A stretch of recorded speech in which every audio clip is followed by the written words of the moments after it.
بسم اللہ الرحمن الرحیم نحمدہ ونصلی علی رسولہ الکریم اما بعد۔ ہم چاہتے ہیں لوگ ہم سے محبت کریں، اور یہ کوئی بری بات نہیں، یہ اچھی بات ہے۔ لوگ ہم سے محبت کریں، یہ چاہت اچھی ہے، اور ہر آدمی اپنے آپ کو اس انداز سے رکھنا چاہتا ہے معاشرے میں، رکھ رکھاؤ کے اعتبار سے، یعنی ظاہر میں اپنے آپ کو ایسا رکھتا ہے کہ لوگ اس کو دیکھیں، متوجہ ہوں، واہ واہ کریں، اور یہ واہ واہ جو ہے اسی سے خوش ہوتا ہے۔ تو واہ واہ کریں تو محبت بھی کریں ضروری نہیں ہے۔ محبت کا ملنا اور بات ہے، اور واہ واہ کا ملنا اور بات ہے۔ یہ ضروری نہیں کہ واہ واہ کرنے والا محبت کرے۔ کسی نے آپ کو شعر سنا دیا تو آپ نے واہ واہ کیا، لیکن ضروری نہیں کہ شاعر سے محبت بھی کریں۔ اور ایک شاعر نے ایک مجلس تھی، اس میں لوگ اشعار سنا رہے تھے، تو اس میں ایک صاحب نے کہا میں بھی کچھ شعر سنا سکتا ہوں؟ تو لوگوں نے کہا ہاں بھائی، یہ تو مجلس ہی ایسی ہے جس کا جی چاہے سنائے۔ تو انہوں نے ایک شعر سنایا۔ تو جب شاعر ذرا متوجہ ہوتا ہے سنانے کی طرف، تو سننے والے جو دوسرے لوگ ہوتے ہیں، کیونکہ اشعار سب لوگ نہیں سنتے، جو سمجھتے ہیں وہی سنتے ہیں، اور جو نہیں سمجھتے میرے جیسے، تو جب لوگ واہ واہ کرنے لگتے ہیں تو ہم بھی واہ واہ کرنے لگتے ہیں، بعد میں پوچھ لیتے ہیں اس کا مطلب کیا تھا۔ ابھی تو واہ واہ کر لو، جو اجتماعی کام ہو رہا ہے اسے پہلے کر لو۔ ہاں، تو ہم تو مطلب تبلیغ میں بھٹکے ہیں، اجتماعی کام پہلے کر لیتے ہیں، اور کبھی کبھی ہمارے دوست لوگ سبق بھول جاتے ہیں تو ہم انہیں یاد دلاتے ہیں۔ کل ہمارے ایک دوست صاحب نماز میں لگے تھے، ہم نے کہا بھیا وہاں کھانا سمیٹنا چاہتا ہے، جس نے کھانا پکایا ہے وہ اس انتظار میں ہے کہ مہمان کھا لیں تو میں کھانا سمیٹ دوں، برتن سمیٹ کے رکھوں، جلدی سے مجھے فرصت ہو جائے۔ لیکن اللہ ایسے صوفی لوگوں کو بھی سمجھ دے کہ انفرادی اعمال اور اجتماعی اعمال کی کہاں کب کیا قیمت ہوتی ہے، یہ سمجھیں۔ بہرحال تو وہ شعر سنانے کے لیے وہ بھی بہت بے چین تھے، اور ہر شاعر بے چین رہتا ہے، ہر شاعر بے چین رہتا ہے۔ اور یہ تو بے چینی عجیب ہے، جو زیادہ بولنے والا بن جاتا ہے نا، وہ سننا کم چاہتا ہے، سنانا زیادہ چاہتا ہے، اس لیے اس کا منتظر ہوتا ہے کہ آدمی سانس لے تو میں جلدی سے کچھ بولنا شروع کر دوں۔ ہاں، ایسے لوگ بھی ہیں۔ اچھا، میں چونکہ یہ سب کرتا ہوں اس لیے میں جانتا ہوں، آپ کے بارے میں تو پتہ ہی نہیں کیا کیا ہیں آپ جانیں۔ شاعر صاحب نے ذرا متوجہ کیا لوگوں کو کہ سنیے، ایسا شعر آپ نے کبھی سنا نہ ہوگا۔ تو اور لوگ سوچنے لگے اتنے شعراء آئے دنیا میں اور عجیب عجیب اشعار کہہ کے گئے ہیں، ان کا دعویٰ ہے کہ ایسا شعر سنا ہی نہیں ہوگا۔ تو اور لوگ متوجہ ہو گئے، تو انہوں نے شعر سنانا شروع کیا، اور شعر میں کہا کتے کی دم۔ تو آپ نے تو کسی شعر میں نہیں سنا ہوگا کتے کی دم، تو کیا غلط کہا؟ صحیح کہا انہوں نے، کتے کی دم۔ اور لوگ متوجہ ہوئے کہ اگلی بات کیا آ رہی ہے معلوم نہیں، کتے کی دم۔ تو کسی نے کہا آگے ابھی مصرع سنائیے، آگے کیا کہنا چاہتے ہیں؟ میں کہا سنیے، صبر سے سنیے، بہت اچھا شعر ہے۔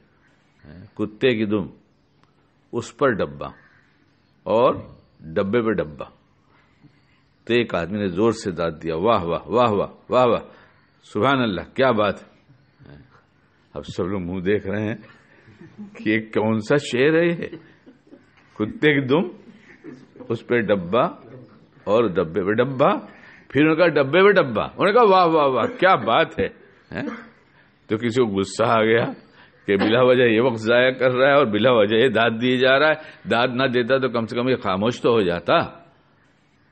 تو اس کو ڈانٹا کسی نے، بولے کیا واہ واہ کر رہا ہے، کس بات پر کر رہا ہے؟ کہے کیا بیلنس کیا اس نے۔ اب تو یہ اتنا اچھا شعر ہے کہ آپ سب ہنس رہے ہیں، لیکن شعر سنانے والے سے محبت کر رہے ہیں آپ۔ ایسے دن بھر میں نہ جانے کتنے واقعات پیش آتے ہیں۔ واہ واہ تو کہہ دیتے ہیں، محبت نہیں کرتے۔ بہت سی خبروں پہ واہ واہ کر دیتے ہیں، لیکن محبت نہیں کرتے۔ محبت کے بعد جو واہ واہ ملتی ہے اس کا کیف کچھ اور ہے۔ اور محبت کے بغیر جو واہ واہ ملتی ہے اس کا مزہ کچھ اور ہے. ہماری فطرت بنائی گئی کہ لوگ ہم سے محبت کریں، تو یہ ہماری چاہت ہے. اور ہمارے یہاں تو روز ایک نمونہ دکھائی دیتا ہے. ہم تو یہی سب سیکھتے رہتے ہیں. ابھی ہمارے ایک صاحب آتے ہیں، ابھی عمر 6 سال کی ہوگی، شاید 5 سال کی ہوگی، اور روز آتے ہیں یہاں پر. ابھی آئیں گے، چکر لگا کے جائیں گے. اور ڈاکٹر صاحب کے میزبان ہیں، وہ 5 سال 6 سال والے، اور ڈاکٹر صاحب کے میزبان ہیں. ان سے بہت محبت ہے ان کو. یہاں بھی آ جاتے ہیں تو میں ان کا تعارف کراتا ہوں. ان کے یہاں مرغیاں ہیں کہ ان کے یہاں ہمارا معاملہ طے ہے کہ اگر بلو اور اورنج کلر کا انڈے دے گی تمہاری مرغی تو تم کھا لینا، اور وائٹ ہوگا تو میں کھاؤں گا. تو کل ان کو بہت دفعہ کہا تو کل ان کو غصہ آ گیا کہ آپ ہر دم یہی بات کیوں کہتے ہیں، کوئی دوسری بات بھی بتائیے. تو ہم نے سوچا کہ اب ان کو کچھ کہنا چاہیے دوسری بات بھی. تو ہم آج طے کر لیا ہے کہ ہم روز کہیں گے ان سے، یہ آئے ہیں ماشاءاللہ، ان کے ابا بھی بہت اچھے ہیں اور یہ بھی بہت اچھے ہیں، اور انتظار کروں گا کتنے دن کے بعد یہ مجھے منع کرتے ہیں کہ یہ دوسری بات کہی آپ. میں نے بھی سوچ رکھا ہے اس بات کو. ہاں واقعی سوچا ہے. تو ہم تو ان بچوں کے ساتھ کھیلتے ہیں یا سیکھتے ہیں. اور میں بار بار کہہ رہا ہوں اپنے بچوں کو اپنا دوست بنا لو، ورنہ دوست کی تلاش میں کہیں کھو جائیں گے. اور ان سے دوستی رکھو گے تو تمہارے ساتھ کھیلیں گے، خوش رہیں گے. ان کو کھیل چاہیے، اور ہم بچوں کے ساتھ کھیلتے نہیں ہیں. بچوں کے ساتھ کھیلتے نہیں. کل آیا چھوٹا سا بچہ، وہ شرما کے بیٹھ رہا تھا، پہلی دفعہ آیا تھا مہمان کے ساتھ. تو وہ بھی کہتے اچھا یہاں بیٹھ جاؤ. اس کے والد کہتے یہاں بیٹھ جاؤ، آ جاؤ. اب میں نے کہا بھائی اس کے ساتھ یہ مت کرو، یہاں بیٹھ جاؤ. وہ دیکھو بچے کھیل رہے ہیں وہی بلڈنگ میں، یہاں کھیل رہے تھے سامنے. تو میں نے کہا ان کو بیٹنگ دو، بیٹ ان کو دو، چلو بال ڈالو. تو دوڑ کے چلے گئے، اور بیٹ ہاتھ میں آ گیا. تو بس اب کاہے کے لیے بیٹ چھوڑتے، بالنگ کرتے رہو اور میں جو ہے بیٹنگ کرتا رہوں گا. اب بلا بھی رہے ابا میاں کہ آ جاؤ ادھر، تو کہے گا آتا ہے وہ بچہ. تو ان کے ساتھ گھل مل جاؤ. ایک صاحب ہے ان کو بچے بہت پسند، ان کے سب 2 بچے دونوں بڑے ہو گئے، اور ان کو بچوں سے بہت ہی پیار ہے. تو رشتہ داروں کے بچوں کو جمع کرتے ہیں اور ان کے ساتھ بیٹ بال کھیلتے ہیں. وہ چھوٹے چھوٹے ہیں، 4 سال والے بھی ہے، 6 سال والے بھی ہے، 8 سال والا بھی ہے. اور باقاعدہ نوٹ بک بنی رہتی ہے کہ ہاں کون کھیل رہا ہے، فلاں کھیل، کتنا رن کا ہوا، ان کا رن کتنا ہوا، ان کا رن کتنا ہوا. اور طے کر لیتے ہیں جس کو ہرانا ہے، اس کو رلانا ہے. اور جس کو رلانا ہے اس کو مطلب کچھ نہ کچھ خوش کرنے کے لیے بڑی چیز دی جائے گی. یہ بھی رہتا ہے ساتھ میں. ہاں یعنی خالی رلانا نہیں ہے. ہمارے بڑے حضرت مفتی محمد حنیف صاحب رحمۃ اللہ علیہ بڑے بچوں کی پٹائی کرتے تھے، دورے کے بچوں کی پٹائی کرتے تھے. بھی آپ نے پڑھا ہے نا وہاں، چلو ایک تو یہاں موجود ہیں. اور مارتے تھے، دوڑاتے تھے، مارتے تھے نا، دوڑاتے تھے، اور کہتے تھے دوڑو ہم تم کو پکڑ لیں گے اور ماریں گے. تب طالب علم بیچارہ تو گھبرا کے کھڑا ہی ہو جائے کہ حضرت کو کہاں دوڑائیں گے. تو پٹائی وٹائی کر دیتے تھے، لیکن شام کو جلیبی کھانے کا پیسہ بھی دیتے تھے. تو ویسے ہی وہ ہمارے رشتہ دار ہیں، بہت قریبی ہیں. وہ بچوں کو پھر رلاتے ہیں، پھر خوب انعام دیتے رہتے ہیں، خوب خوش کرتے ہیں. میں نے محسوس کیا اتنی محبت انہیں دیا کہ ہر بچہ اپنے ماں باپ سے زیادہ ان سے محبت کرتا ہے. ہر بچہ ان سے محبت کرتا ہے. وہ بلا لیتے تو ان کے پاس سے آنے کو کوئی تیار نہیں ہوتا. جو ہمارے پیار کے بھوکے ہیں، جب انہیں پیار نہیں دیتے تو اللہ کے یہاں واہواہی نہیں ہوگی. وہ ہمارے پیار کے بھوکے ہیں، اور یہ ایسے ہیں کہ اللہ کے پیارے یہی ہیں میرے نزدیک. کیونکہ جس کا گناہ ہی نہ لکھا جائے، نامہ اعمال اتنا صاف ہو، اس سے زیادہ پیارا کون ہے؟ اللہ کی توفیق سے میں نیت کرتا ہوں ایسے بچے مل جاتے. تھوڑی دن کے پاس بیٹھوں گا تو یہ ایسے معصوم اللہ والے ہیں. یہ تو معصوم اللہ والے ہیں. ابھی کیا کہیں گے ان کو؟ کوئی غلط جملہ کہہ رہا ہوں؟ جو اتنے سے بچے ہیں کیسے اللہ والے ہیں یہ؟ اسی لیے آتے تو مجھ سے کہتے ہوں سلام کرو نا جلدی سے، تم ذرا سلام کرو. اللہ والے کا سلام آئے گا میرے پاس. دیکھتے ہوں گے آپ بار بار، جب چھوٹا بچہ ہوگا میں سلام کرو، پہلے سلام کرو، تم سلام کر دو مجھے، اس کی دعا چاہتا ہوں. تو خیر بچوں کی بات آ گئی درمیان میں. تو ہمارا وہ 2.5 سال والا، اور 2 سال سے اب 2.5 سال کا پہنچ گیا، اب شاید 1 مہینہ اور آگے بڑھے گا. وہ کچھ اچھا کام جو کر لیتا ہے اس کے حساب سے تو کہتا ہے واہ واہ کرو. ہاں واہ واہ کرو، یعنی دوا بھی مجھ کو کھلائے گا، دوا کھلائے گا، تو جو دوا کھلا لے گا تو منتظر رہتا ہے کہ لوگ واہ واہ کر رہے ہیں کہ نہیں، سب لوگ کہتے ہیں واہ واہ ماشاء اللہ ماشاء اللہ. تو یہ واہ واہ جب 2.5 سال کی عمر میں ہے، دل کے اندر نفس کی خواہش ہے یہ، تو کیا ہم جب بڑے ہو گئے تو خواہش نہیں ہے، بڑی ہو گئی. لوگ محبت کریں یہ تو بہت اچھی بات. واہ واہ ہمیں سوچنے کی ضرورت نہیں، محبت کریں گے تو واہ واہ اس کے ساتھ یہ صدا خود آ جائے گی. اور ہم کتنا بھی بن سنور لیں اور کچھ بھی اپنے آپ کو بنا لیں، لوگ محبت کریں یہ ضروری نہیں ہے.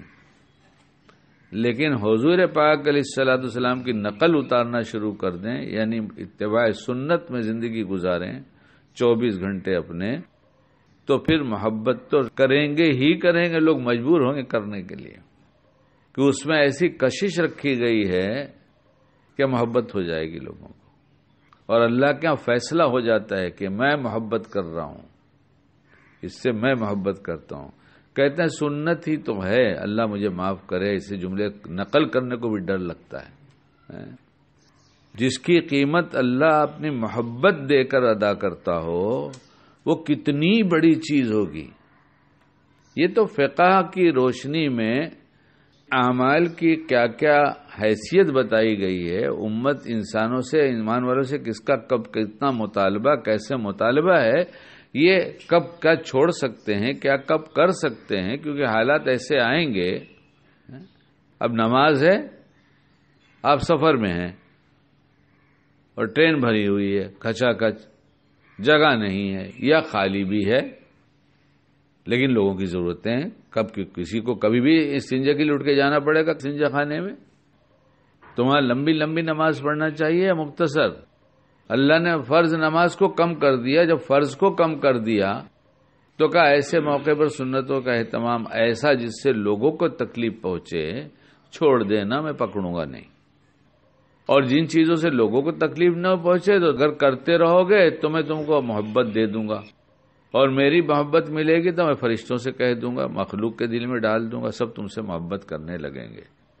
اس لیے سنتوں کا اہتمام جب ہم کریں گے تو اللہ کی محبت ملے گی، اور ہمارا یہ جذبہ نہیں ہوگا کہ لوگ واہ واہ کریں. ہمارا تو جذبہ یہ ہوگا کہ ہمارے اللہ کو یہ بات بہت پسند ہے، اور ہم اعمال کے ایسے محتاج ہیں کہ ہم خراب کریں گے تو پکڑے جائیں گے، اچھے کرتے جائیں گے تو اللہ ہماری قیمت کو بڑھاتا جائے گا، یہاں تک کہ ہمیں ایسا قیمتی بنا دے گا، قیمتی جگہ پہ بھیج دے گا. یہاں جہاں جس مجمع میں جائیں گے وہاں قیمتی بنا کر دکھا دے گا، واہ واہ اپنے آپ پیچھے پیچھے خود چلی آئے گی. اس لیے اتباع سنت میں ہمارے جیسوں کا قصور جو ہے، جو ہم اپنا جانتے ہیں کہ جب ہم کچھ سیکھ گئے، کچھ جان گئے، کچھ اور مزید جان گئے تو ہمیں اطمینان ہو گیا کہ ہم تو متبع سنت ہو گئے. کبھی دنیا کے بارے میں قناعت نہیں ہوتی. پیدل چلتے تھے، سائیکل آئی، سائیکل سے موٹر سائیکل آئی، موٹر سائیکل سے پرانی گاڑی آئی، پرانی گاڑی کے بعد نئی گاڑی آئی، نئی گاڑی میں پھر اچھا نام آیا، پھر بڑی گاڑی آئی. کھانا ایسے ہی بدلا، مکان ایسے ہی بدلا، کپڑے ایسے ہی بدلے. ترقی کا مزاج تو ہمارا سب جگہ ہے، لیکن کیا سنتوں میں بھی ہے کہ ہم کچھ ترقی کریں؟ اس لیے کتابیں اس قدر لکھ دیا علماء نے، اللہ بہت جزائے خیر دے انہیں، کہ بہت کتابیں بازار میں مل رہی ہیں. اور اسوہ رسول اکرم صلی اللہ علیہ وسلم حضرت ڈاکٹر عبدالحی صاحب رحمۃ اللہ علیہ والی، وہ تو ایسی کتاب ہے کہ خالی کھانے پینے کی سنتیں نہیں بلکہ پوری زندگی سنور جائیں ایسی بات اس میں لکھی ہے سب. اور اللہ نے ایسا مقبول کیا ہے، پتہ نہیں کتنے لاکھ چھپی ہوگی اب تک پتہ نہیں. 1000 کی تعداد تو کب کراس ہو گئی، ہزاروں کی، لاکھوں میں پہنچ گئی کتابوں. اس لیے ہم بھی یہ طے کر لیں، آپ حضرات بھی طے کر لیں، اللہ ہم سب کو عمل کی توفیق دے دے کہ ہم سنتیں روز سیکھیں گے. اور سنن و آداب نام کی بھی ایک کتاب آ گئی ہے، گجرات کے بڑے عالم صاحب نے لکھ دیا ہے، اللہ انہیں جزائے خیر دے. اپنے سرہانے رکھیں یہ کتاب، دیکھنے کے لیے نہیں، اٹھ کے جا کر وہاں سے لے کر آنا ہے، نفس اس پہ بھی تیار نہیں ہوتا. ہاتھ بڑھایا، کتاب ہاتھ میں آ گئی اور فوراً پڑھنا شروع کر دیا. دیر تک پڑھنے کی عادت نہ بنائے، 2 دن پڑھیں گے پھر 6 مہینہ چھوڑیں گے، بس 3 منٹ دے دیں، خالی 5 منٹ دے دیں، اس سے زیادہ کی ضرورت نہیں، اور روز دیں گے تو اتنی برکت ہوگی کہ مہینے کے 5 دن اگر دیا تو 150 منٹ ہو گئے نا، 150 منٹ کے کتنے گھنٹے ہو گئے، 2.5 گھنٹہ ہو جائے گا، 2.5 گھنٹے میں کتنے سیکھ جائیں گے۔ اس لیے ہم اللہ کرے سنتوں کے اہتمام والے بن جائیں، فرائض کو فرائض کا درجہ اللہ نے دیا ہے، اس کو فرض کے درجے میں رکھیں گے، اہتمام کے ساتھ نماز پڑھیں گے اور سارے فرائض ادا کریں گے، اور ہر موقع کی سنت بتائی گئی ہے، ہر موقع پر سنت کا اہتمام کریں گے، اللہ اپنا پیارا بنا دے گا، پیارا بنا دے گا تو واہ واہ اپنے آپ آ جائے گی، واہ واہ کے لیے نہیں کرنا ہے، اللہ کا پیارا بننے کے لیے کرنا ہے۔ اللہ ہمیں عمل کی توفیق عطا فرما دے۔